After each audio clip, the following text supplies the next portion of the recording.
lana illa ma 'allamtana innaka antal alimul hakim. Rabbi ishrah li sadri wa yassir li amri wa hlul 'uqdatam min lisani yafqahu qawli. Amma ba'd.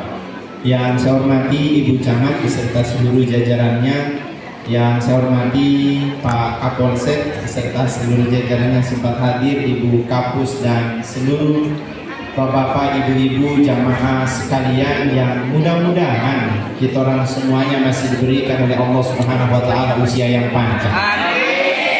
Disehatkan jasmani dan rohaninya. Rezekinya semakin bertambah jumlah dan barokahnya. Anak-anaknya menjadi anak-anak yang soleh dan solehah. Mudah-mudahan ada yang punya utang cepat lunas utang-utangnya. Dan mudah-mudahan yang belum dapat jodoh cepat dapat jodoh.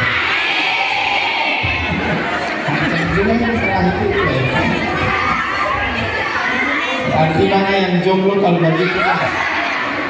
Masalahnya yang oma-oma Pak Amin kuat. Dia masalahnya. Puji syukur hanya milik Allah yang alhamdulillah pada pagi menjelang siang ini kita orang berada di tempat ini dengan nuansa surgawi sebenarnya. Makanya Nabi menyebutkan idza marartum bi riyadil jannah farta'u. Kalau kamu lewat di taman surga, usahakan bergabung, usahakan terlibatlah di taman surga itu. Maka sahabat bertanya kepada Nabi, ya Rasulullah, kira-kira menurut Anda taman surga di dunia itu seperti apa? Kan belum akhirat, surga itu nanti di akhirat.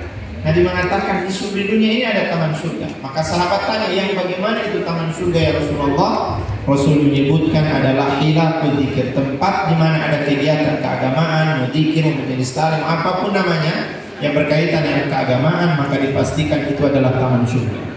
Pada pagi hari ini kita berada di taman itu, dan mudah-mudahan di akhirat nanti kita masuk surga yang sesungguhnya. Salawat beserta salam kita aturkan pada junjungan kita Nabi besar Muhammad sallallahu alaihi wasallam, para keluarganya, sahabatnya, dan insya Allah akan sampai pada kita yang tetap menjalankan sunnah beliau hingga akhir hayat kita nanti. Bapak dan Ibu jamaah sekalian dirahmati oleh Allah Subhanahu wa taala. Saya berapa menit dikasih? 2 jam loh.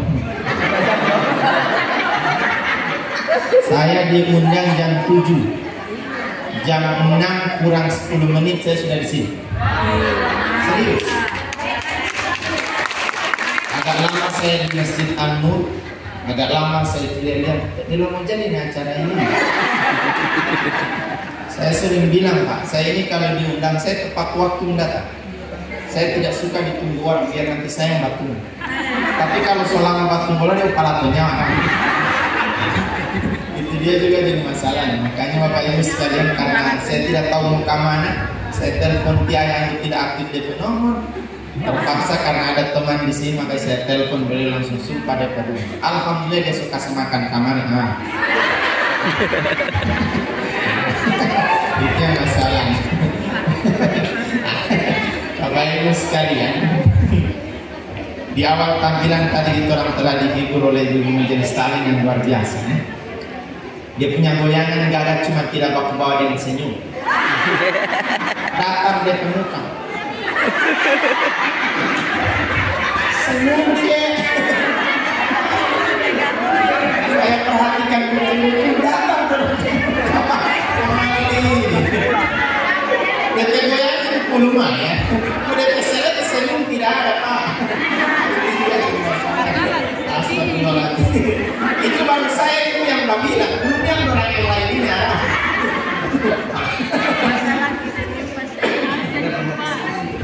Bapak Ibu sekalian rahmati oleh Allah Subhanahu wa taala, karena ini majelis taklim, mungkin saya agak serius. Mohon maaf, saya ingatkan, kita harus tahu bedakan dulu apa itu majelis taklim dan apa itu majelis tausiah.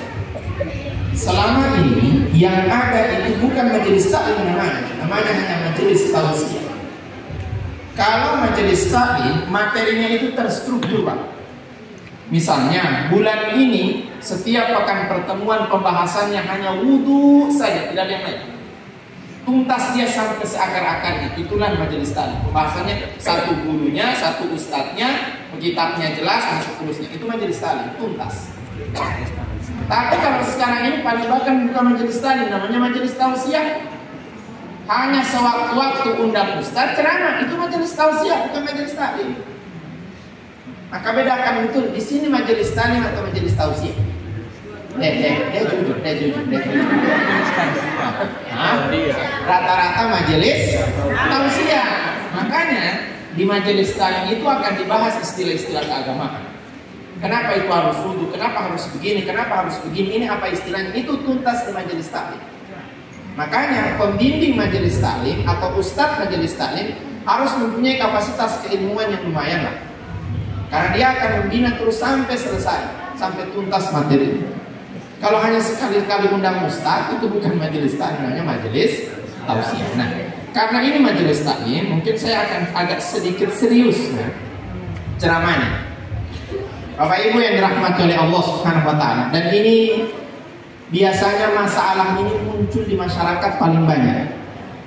Dan masalah ini sering bikin bakalai orang. Bukan cuma orang, tapi saudara dengan saudara membakalai.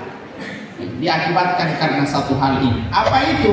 Berkaitan dengan harta. Maka dia tadi menanyakan tadi itu termasuk di sini. Ada beberapa poin yang perlu saya ingatkan bagi kita orang semuanya. Tidak serta-merta harta peninggalan dari orang yang meninggal itu menjadi hak milik dari pasangan yang ditinggal. Nanti tolong dicatat baik-baik. Karena biasanya kasus muncul, suami meninggal dunia, ada istri, ada anak-anak. Pertanyaan saya, milik siapa harta? Tahu masker kecil ini milik anak. Selalu dibilang apa? Jangan otak-atik. Kenapa? Ini harta istriku. Ini bahaya. Saya ingatkan ulang, Pak. Tidak serta-merta harta peninggalan dari orang yang meninggal menjadi hak milik dari pasangan yang ditinggal. Tidak serta-merta. Nah, ini kita akan bahas, kita akan luruskan sedikit. Bapak Ibu yang dirahmati oleh Allah Subhanahu wa taala, kalau ada orang kaya meninggal dunia, maka yang perlu diperhatikan bagi keluarga yang ditinggal dua. Sebelum hartanya diotak-atik, sebelum hartanya dibagi-bagi, dua hal kasih tuntas. Sebelum tuntas yang dua hal ini, maka hartanya tidak bisa diotak-atik apapun itu. Apa yang dua hal itu? Yang pertama adalah utang dari orang yang meninggal. Dengar baik-baik orang yang kuat utang. Saya mau bahas ini. Nah, itu masalah. Dan utang ini Bapak Ibu sekalian wajib diambil dari tirka. Tahu tirka? Nah, ini fungsinya majelis taklim. Tirka itu adalah harta peninggalan dari orang yang meninggal. Tidak bisa maka keluarga yang ditinggal tidak memiliki kewajiban membayar utang dari orang yang meninggal karena yang meninggal ada uang. Paham ini kira-kira? Ini beberapa kekeliruan orang ketika ada orang meninggal dunia, kebetulan dia kaya, pasti orang bikin doa kan dia dari hari pertama sampai hari keempat belum lagi. Pertanyaan saya Pak, biaya hidayah diambil dari mana? Anggaplah yang meninggal kaya. Dari mana? Hartanya siapa? Salah. Harta orang yang meninggal tidak bisa digunakan untuk acara doa. Itu tanggung jawab dari keluarga yang ditinggal. Ini mohon maaf, yang meninggal kaya bikin dari 2 hari dan seterusnya sampai 7 hari dia potong 1 hari. Wadahnya utang belum bayar Pak. Tidak bisa. Bayar dulu utang-utangnya semuanya, baru silakan mengotak-atik itu berkaitan dengan waris. Kalau belum tuntas dia punya utang, jangan. Ini bahaya, mohon maaf ini saya ingatkan betul. Maka uang atau harta yang ditinggal wajib dihabiskan untuk pembayaran utang. Dia memang kaya tapi banyak utang, maka bayar dulu utangnya. Habis bayar utang tidak ada uang berarti tidak ada warisan. Yang masalah. Dan ini bikin masalah. Makanya saya ingatkan Bapak Ibu sekalian, utang wajib dibayar, tidak boleh tidak. Kenapa? Dia sampai di akhirat bermasalah. Orang yang rajin ibadah sekalipun Bapak Ibu sekalian, rajin sekali ibadah, tapi meninggal ada utang bermasalah. Nafsul mu'min mu'allaqatun bainas samawati wal ardi bidaini. Jiwanya orang yang beriman ketika dia meninggal dunia masih tergantung antara langit dengan bumi, diakibatkan karena bilol. Karena apa? Makanya mau utang itu Nabi Pak pernah berutang. Kenapa Nabi berutang? Nabi hanya ingin kasih tunjuk dari cara berutang seperti apa. Itu masalahnya. Kalau mau utang disesuaikan dengan kebutuhan, bukan keinginan. Rata-rata orang ini hanya karena keinginan. Ikut majelis taklim, dah wajib ada ini kan, ada ini warna coklat-coklat ini kan. Karena kalau tidak ada orang berbicara kita tahu. Terpaksa kita udah pakai kemau. Tidak ada yang wajib bersini. Ada. Berarti belum lunas ini.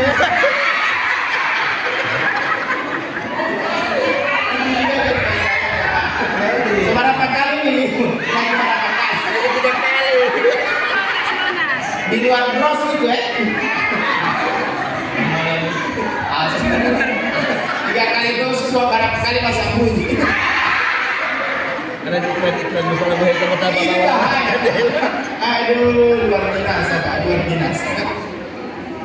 Dan orang itu kalau suka biasa berutang, Nabi bilang apa? Innar rajula idza gharima. Orang kalau suka biasa berutang, DP gaya Nabi bilang pertama, haddatsa fakadzaba. Setiap kali dia bercerita paling banyak ini, mulu dia jaga cerita ini. Betul tidak ini? Ada yang pakai di sini?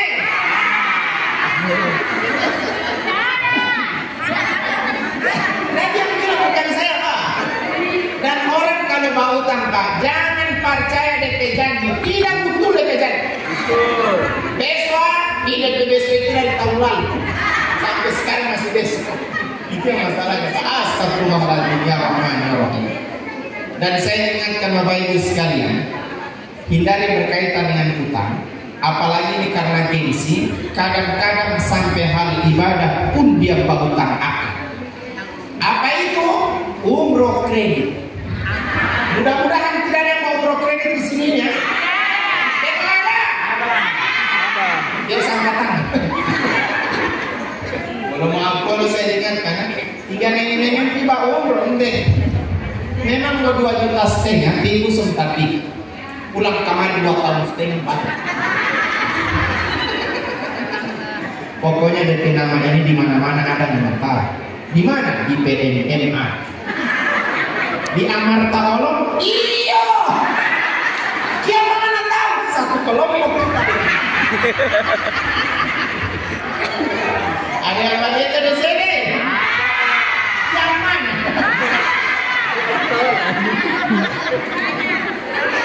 Kalau maaf ini saya ingatkan, mohon maaf. Maka utang harus diperhatikan. Utang didahulukan. Kalau utang sudah selesai, baru itu masuk ranah yang namanya wasiat.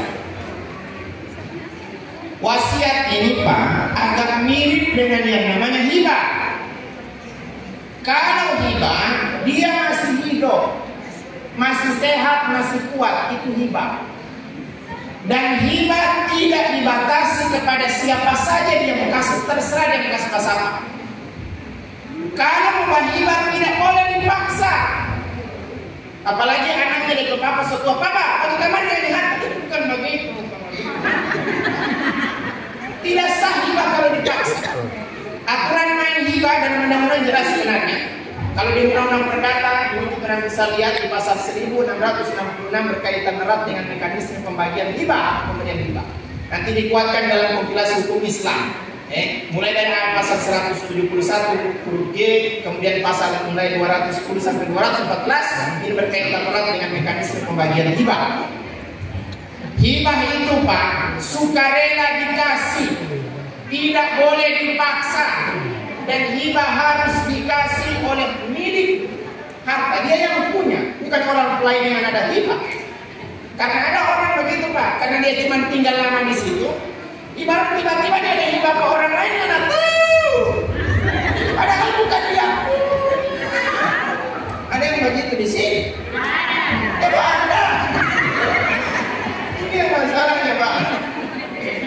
Jadi hibah itu harus sukarela, tidak boleh ditahan. Nah, hibah itu bisa ditarik.